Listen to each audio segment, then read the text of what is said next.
Buenas noches, estimado rector de la Universidad Nacional de Loja, estimada Magíster Chanel Castro, profesora de la materia de legislación tributaria y societaria.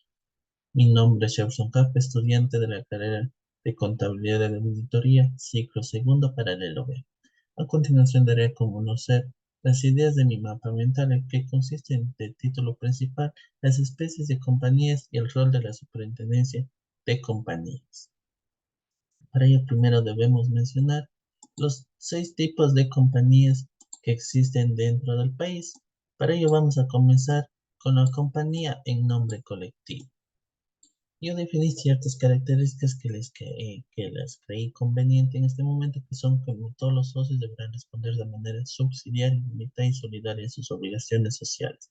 Es decir, todo socio deberá responder de manera congruente cuando se trate de alguna responsabilidad a la que esté sujeta la compañía. Ningún socio puede decir que yo no respondo o eso no es mi problema, sino más bien entre todos tienen que buscar una solución. Es un nombre comercial formado a partir del nombre de uno o varios socios más la palabra compañía. No existe un mínimo de capital para formarla. Los socios deberán ser mínimo dos y su máximo no posee límites. Los socios solo se pueden habilitar mediante una escritura constitutiva. ¿Qué quiere decir la escritura constitutiva? Quiere decir la estructura legal de cómo está formado la compañía, incluido cuántos son los socios y cada nombre y especificación de las acciones de cada socio. Que es la compañía en comandita siempre. Su nombre comercial será el de uno o varios de los socios solidariamente responsables, al que se agrega el término compañía en comandita. Dentro de este existen dos tipos de socios, los comanditados y los comanditarios. De manera concreta, los comanditarios son aquellos que solo son los socios que aportan dinero, no deben poseer, no poseen ninguna obligación dentro de la empresa, más bien solo la de aportar dinero a la misma. Y a su vez, de estos socios o el nombre de estos socios no podrán ser utilizados para formar el nombre de la compañía. En cambio, los comandantes son los que ejercen la mayor parte y responden de manera solidaria y voluntaria ante las obligaciones de la empresa. Y a su vez, estos poseen la capacidad de poder utilizar sus nombres para formar el nombre de la compañía. No poseen un mínimo de capital. Normalmente, como dice, los socios podrán ser mínimo dos, sin un máximo determinado. Y a su vez, como se dije, estos deberán tener una acta constitutiva para formarse este tipo de empresas de compañías. Tenemos la compañía en comandita por acciones. Aquí es la misma que la compañía en comandita simple, sino más bien su diferencia se divide en que su capital mínimo será de $80. Es decir, existe un mínimo de capital que deberá ser aportado por los socios. La décima parte de este capital debe ser aportado mínimo por parte de los socios solidariamente responsables. Es decir, entre cada socio deberá aportar $80, deberá aportar $800, pero por, por obligación siquiera para que la compañía se forme, siquiera los que van a responder de manera voluntaria, ellos deberán tener ya aportado su dinero dentro de la empresa. La compañía en economía mixta es una compañía que se forma de acuerdo a personas jurídicas, sean privadas o de derecho público, o sea, y estos a su vez tienen un órgano administrativo que deberá ser equitativo, es decir, tener una parte de representantes de las personas jurídicas de derecho público y también una parte de las personas jurídicas de derecho privado. Manejan las mismas condiciones de las compañías anónimas. Tenemos también la penúltima, la compañía de responsabilidad limitada. Esta está formada por dos tipos de socios, se forma a partir de dos o más. Los socios responderán solo de las obligaciones sociales, es decir, ¿qué entendemos por obligaciones sociales? Es decir, por cuidado del ambiente o relacionado a los problemas que incluyen a la sociedad en general. Su nombre comercial estará bajo una razón social. Aquí la diferencia. Dentro de la compañía de responsabilidad limitada no existe o no debe darse con un nombre de persona, sino más bien entre todos llegar a un nombre que define la empresa. Su capital constituye un mínimo de $400 de los Estados Unidos de Norteamérica.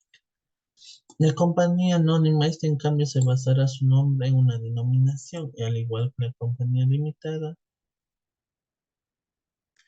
eh, ya no responden a un nombre, sino más bien a una razón social o una denominación más de la abreviatura S.A. El valor del capital suscrito mínimo es de $800 de los Estados Unidos de Norteamérica. Se administra por mandatarios removibles, sean estos socios o no, y la Junta de Accionistas conformada por todos los accionistas de la compañía será el organismo máximo de gobierno. Teniendo este tipo, como hemos visto 6 tipos de compañías muy específicos. Pasemos ahora a lo que es las especies que controla la Superintendencia de Compañías. Dentro de las empresas que controla la Superintendencia de Compañías tenemos 4. De manera concreta, es la compañía de economía mixta, la compañía anónima, la compañía de responsabilidad limitada, la compañía en comandita por acción. Dentro de esto, pasemos ahora en qué consiste este control. Existen 3 cosas que yo creo que son las más concretas del control de la superintendencia de compañías. Es decir, mediante la emisión de regulaciones de operaciones comerciales, mediante normas y reglamentos. ¿Por qué?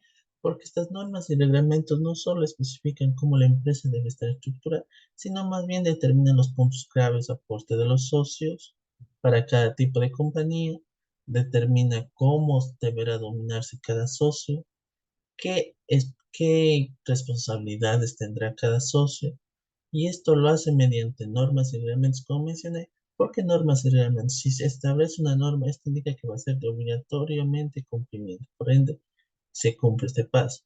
Mediante dice que consiste en auditorías que revisan todos los resultados contables de un partido político, de un periodo contable.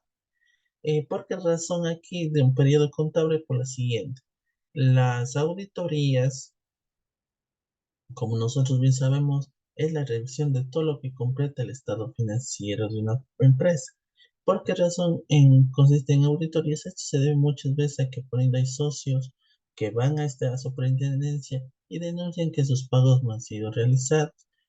Pero si la superintendencia revisa el nombre de la compañía, constatará que se encuentran presentados todos los que descarguen la responsabilidad de no haber pagado a los socios. Aquí que la superintendencia para verificar esto dice, no, vamos a hacer una auditoría en donde a nosotros nos cuadre todos los estados financieros, toda la información financiera, los recibos, los documentos fuentes, nos conlleve que nosotros sacamos este resultado y tiene que ser el mismo que él nos entregue. Si hay este desajuste, existe otro tipo de control que es como el de multas y sanciones por no cumplir la presentación de informes. Ya que puse en el caso de presentación de informes finales, pero esto también radica en el sentido de que puede ganarse una multa también, no solo por la no presentación de un informe dentro de un tiempo, porque también la superintendencia pide los informes no cuando la compañía crea pertenencia, sino de acuerdo a un tiempo que todas las compañías tienen que presentar, en el que constará pago a los socios, aportes, su capital, cuánto es, las transacciones de su compañía. Todo esto deberá constatar. Y si un vez nosotros, como dijimos anteriormente, estos informes no lleguen al plazo determinado, pueden presentar las compañías, pero estas deberán, para que sea aceptado, deberán pagar una multa. Y en caso que esta sea muy repetitivo, a su vez haya pasado demasiado tiempo de la notificación y el no acercarse a hacer la presentación, por ende la superintendencia echará una sanción, es decir, podrá decirle que su actividad económica la cierra, ya no existe compañía por incumplimiento de obligaciones, o paralizarla durante un tiempo por no haber cumplido los lineamientos de la ley.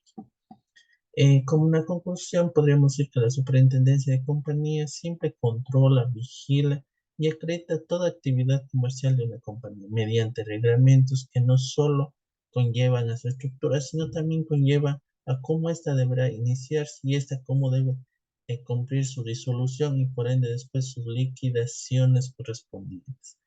De ahí que la superintendencia de compañías se ha vuelto muy clave en lo que es la economía de un país debido a que esta controla el ente económico donde más muchas veces se dan arbitrariedades o se dan cosas ilegales y que estas a veces son utilizadas para evadir, hacer que ingrese dinero por cosas ilegales dentro del país. Por ello ellos tienen la capacidad de hacer, aplicar reglamentos o lo que ellos vayan creando pertinentemente cada vez para un mejor control. Eso de mi parte, agradezco su atención y espero haber podido explicar y haber podido cumplir la tarea académica dispuesta. Una buena noche, muchísimas gracias.